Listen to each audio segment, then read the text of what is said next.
हरिद्वार उत्तराखंड की महिला सशक्तिकरण एवं बाल विकास मंत्री रेखा हरिद्वार पहुंची, जहां उन्होंने सोशल मीडिया में से चर्चा में आई बदहाल जीवन जी रही डबल एमए डिग्री धारक महिला से मुलाकात की।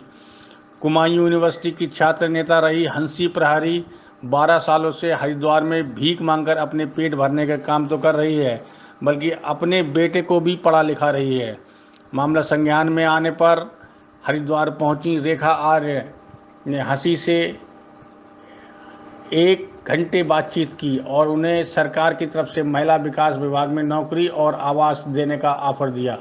इतना ही नहीं, रेखा आर्य ने हंसी की काउंसलिंग कराने और उसकी इस हालत के पीछे जिम्मेदार लोगों पर सख्त कार्रवाई करने की बात कही। हरिद्वार उत्तराखंड से Archana Dhingra, state bureau chief, Hindustan news 24। जिन्होंने निर्दलीय चुनाव लड़ा और आज वो जो है किस तरीके से रेलवे स्टेशंस में या किस तरीके से सार्वजनिक स्थलों में रहकर अपना जीवन यापन कर रही हैं, वो देखते हुए निश्चित रूप से मन में पीड़ा भी जागृत हुई। और उसी को देखते हुए हमने अपने जिला प्रवेशन अधिकारी से भी कहा कि आप हंसी प्रहरी जी का बारे में जानकारी लीजिए, और साथ साथ में यहाँ के प्रशासनिक अधिकारियों को भी निर्देश दिए, और जिसका प्रतिफल ये रहा कि आज हंसी जी से मुलाकात भी हुई और इनसे वार्ता भी हुई। और वार्ता होने के दौरान में हमें ऐसा प्रतीत हुआ कि इनके व्यक्तिगत जीवन में जो भी रहा, अभी इन्होंने वैसे अभी कुछ बताया भी नहीं है जो मैं कहूँ कि क्या क्या पूर्व में घटित हुआ होगा। लेकिन वर्तमान परिस्थिति को देखते हुए मुझे ये आवश्यकता लगती है कि जिस प्रकार से वो पढ़ी लिखी हैं, जिस प्रकार से इन परिस्थितियों में क्या क्या परिस्थितियाँ रहेंगी, उसके बाद में भी जिस लेवल पे इनका मनोबल है, वो देखते हुए माननीय मुख्यमंत्री जी से भी जब मैं आ रही थी तो वार्ता हुई थी, तो उन्होंने मुझसे बात कही थी कि आप बात करो और सरकार पूरी तरीके से हंसी जी के साथ है, पूरी मदद करेगी, चाहे वो आर्थिक रूप से हो, चाहे वो किसी नौकरी के रूप में हो, तो पूरी सरकार इनके साथ में खड़ी है। मैंने आपसे भी ये कहा है कि आपके बीते जीवन में जो कुछ भी रहा उसको एक साइड करते हुए वर्तमान में जीवन को मुख्य धारा से, समाज के मुख्य धारा से जोड़ने के लिए मेरी ओर से, सरकार की ओर से, माननीय मुख्यमंत्री जी की ओर से ये संदेश है आपके लिए कि आप जो है हमारे महिला कल्याण विभाग में, हमारे यहाँ आवश्यकता रहती है ऐसी महिलाओं की जो कि एज ए हेल्पर के रूप में काम कर लें, जिससे कि इनको रहने के लिए आवास भी, बेटे को पढ़ाने के लिए विद्यालय भी, और फ्री ऑफ कॉस्ट जो है ये वहाँ पर रह सकती हैं। आने वाले समय में यदि सब चीज़ें ठीक रही तो इनका उसके अनुसार आगे चल के डेवलपमेंट भी संभव है। तो मैंने अपनी ओर से हंसी दी से यही रिक्वेस्ट करा है कि आप जो है, जो मैंने बात कही है उस पर आप विचार करें, ताकि जीवन का जो अन्य समय है वो आप बेहतरी के साथ में, लोगों को जागरूकता के साथ में, और इन विषम परिस्थितियों में भी कैसा सौम्य और संवेदनशील और कैसे अपने आप को सुरक्षित रख सकते हैं, ये सब आपको देख के प्रेरणा मिलती है। और बहुत कम पैसे से जीवन कैसे यापन किया जा सकता है और उसमें भी कैसे खुश रहते हैं, ऐसा इनके साथ 1 घंटा वार्ता करते हुए मुझे महसूस भी हुई। तो ये सारी चीज़ें जो हैं, आपके जैसी वहाँ पर और भी महिलाएं हैं, उनको आप प्रेरित कर सकती हैं। वहाँ पर और भी बच्चे हैं जो आप अपने बच्चे को शिक्षा दीक्षा दे रही हैं, वहाँ और भी बच्चों को दिया जा सकता है। तो सरकार की ओर से हंसी जी के लिए ये खुला प्रस्ताव है, निवेदन है कि वो महिला कल्याण विभाग को ज्वाइन करें और संस्था में आएँ और बच्चे को भी पढ़ाएं, औरों को भी पढ़ाएं और स्वयं को भी जो है आगे बढ़ाने का काम करें। ये जो है एक प्रस्ताव आप, तो वक्त इन्होंने कल तक का मांगा है। यदि ये सहमति देती हैं तो हमारे को कल ही इनको शिफ्ट करने में कोई दिक्कत नहीं। और यदि ये कहती हैं कि हम असहमत हैं, तो प्रशासनिक अधिकारी ढूंढ रहे हैं और बाकी मेयर साहब भी ढूंढ रही हैं कि कोई ना कोई आवास इनको मिल जाए। तो क्योंकि इनकी भावना केवल आवास लेने तक की है, आगे की कोई ऐसी नहीं, वो उनकी चिंता ही नहीं है। वो कहती हैं आश्रम में हमारे को भोजन मिल ही जाता है, मैं तो खुद इस बाकी का खर्चा भी चले, खुद भी चले, बच्चा भी चले, तीनों की व्यवस्था का विकल्प तो हमने दे दिया है इनको ना।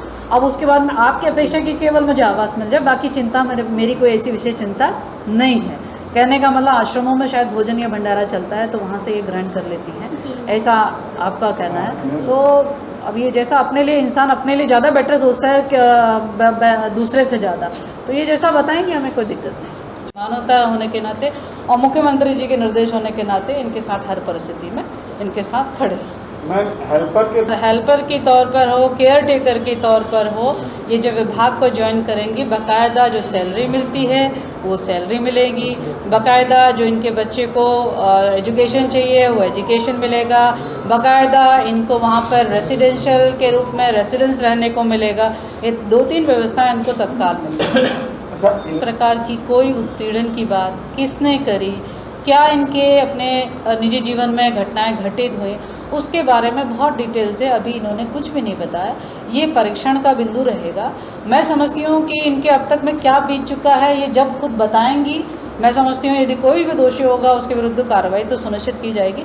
लेकिन मेरी जिम्मेदारी बनती है कि वर्तमान में जो इनकी स्थिति है उस स्थिति में सुधार हो।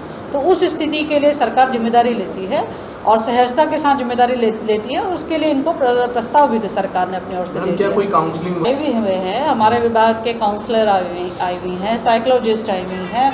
मैं समझती हूँ जितने इनसे वार्ता भी लगभग ये भी मुझे तो मेंटली अभी ठीक लगी। तो बाकायदा साइकोलॉजिस्ट, बाकायदा काउंसलर, ये जब अपनी ओर से यदि इनकी सहमति होगी उनके साथ में इनकी परिचर्चा कराते हुए इनकी 2-3 बार काउंसलिंग हो जाएगी तो मैं समझती हूँ कि शायद हम लोग भी और बेहतर ढंग से इनके बीते जीवन के बारे में और वर्तमान स्थिति के बारे में कि वाकई जिस रूप में ये अभी आज हमसे बात कर रही हैं, जो बात कर रही हैं ये बिल्कुल उचित है, कैसा है, ये हम उस हिसाब से निर्धारण कर पाएंगे। लेकिन अभी मुझे महसूस होता है कि मुझे लगता है कि अभी मेरे साथ जो बात हुई वो ठीक बात हुई, रिलेवेंट बात हुई है, ऐसी कोई इररिलेवेंट बात नहीं हुई है।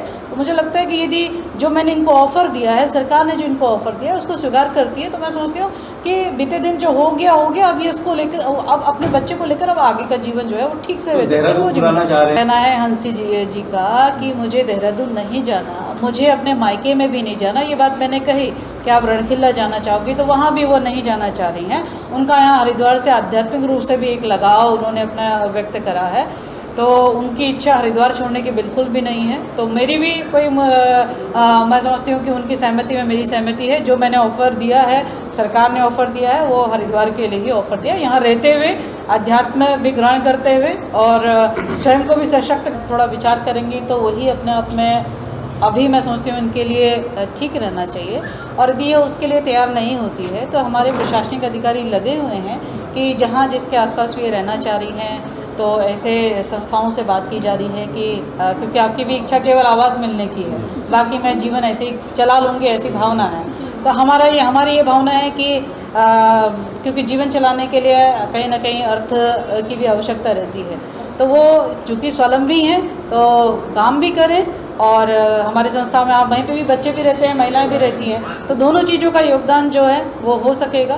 तो मुझे लगता है कि उस ऑफ़र में ज़्यादा इनके लिए हितकर हो लिए भी वो तैयार रहें और सरकार हर तरह से प्रयासरत है इनके लिए।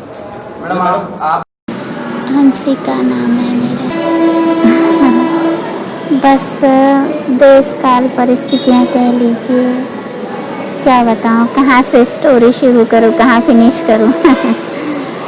स्थितियाँ बस क्या कहें सर, उतार चढ़ाव तो जीवन के 2 पहलू हैं, आते रहते हैं, कभी चढ़ाव तो कभी उतार, कभी राज तो कभी वन। अब क्या कह सकते हैं। फिलहाल तो हमारे जो रेलवे स्टेशन के या ऐसे स्टेशनों के जो वो बने हैं ना पैसेंजर हॉल, उनमें रहते हैं। दिन भर तो वैसे बिजी रहती हूँ मैं, कुछ ना कुछ काम सूझता है। कभी गंगा जी जाना, कभी पढ़ाई करना, कभी कुछ कभी ट्यूशन वगैरह जो भी है सो एंड सो अरे रात गुजारने कैसे आ जाती हूँ। गुजर बसर कैसे हो रही है? गुजर बसर यहाँ पे बहुत सारे भंडारे वगैरह चलते हैं, कहीं भी भोजन कर लेते हैं। बस छोटे भाई बहन हैं मुझसे, छोटे भाई बहन हैं, बहनों की शादी होगी, भाई ऐसी प्राइवेट नौकरी। मैं जानबूझ के किसी से मदद लेती नहीं हूँ, है ही नहीं हूँ मदद के लिए सक्षम। छोटे भाई बहन हैं जो मेरे हाथों पले पढ़ाए, क्या मदद उनसे लूँ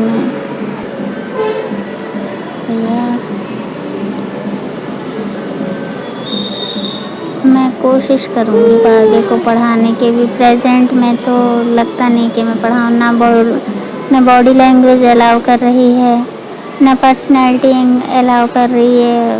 और कई चीज़ें होती हैं, पर्सनैलिटी होती है, बॉडी लैंग्वेज होती है, थोड़ा सा पिच जिसको कहते हैं, स्पीकिंग पावर होती है। ये सब चीज़ें अभी थोड़ा सा ना डिस्टर्ब सी हो रही है। आज आप आज मुझसे तो कुछ लोग अपना अपना रेफरेंस दे रहे थे, आए तो थे। एक वो क्या नाम, एम्बेसडर, वो आई थी, एम्बेसडर ब्रांड, और भी एक दो मीडिया वाले थे। कितनी मैंने पोस्ट ग्रेजुएशन किया है पॉलिटिकल साइंस में विश्वविद्यालय से। घर कहाँ है आपका? घर मेरा वहीं अल्मोड़ा सिटी पड़ता है। यहाँ कैसे पहुँची? बस चूँकि देवभूमि श्री भागीरथी आध्यात्म की नगरी है, यहाँ तक पहुँचना स्वाभाविक सी बात है, कोई ऐसा नहीं। घर में आना जाना तो मेरा 2008 से बना हुआ है। अगर मैं कंटिन्यू की बात कहूँ तो 4-5 साल हो गए हैं।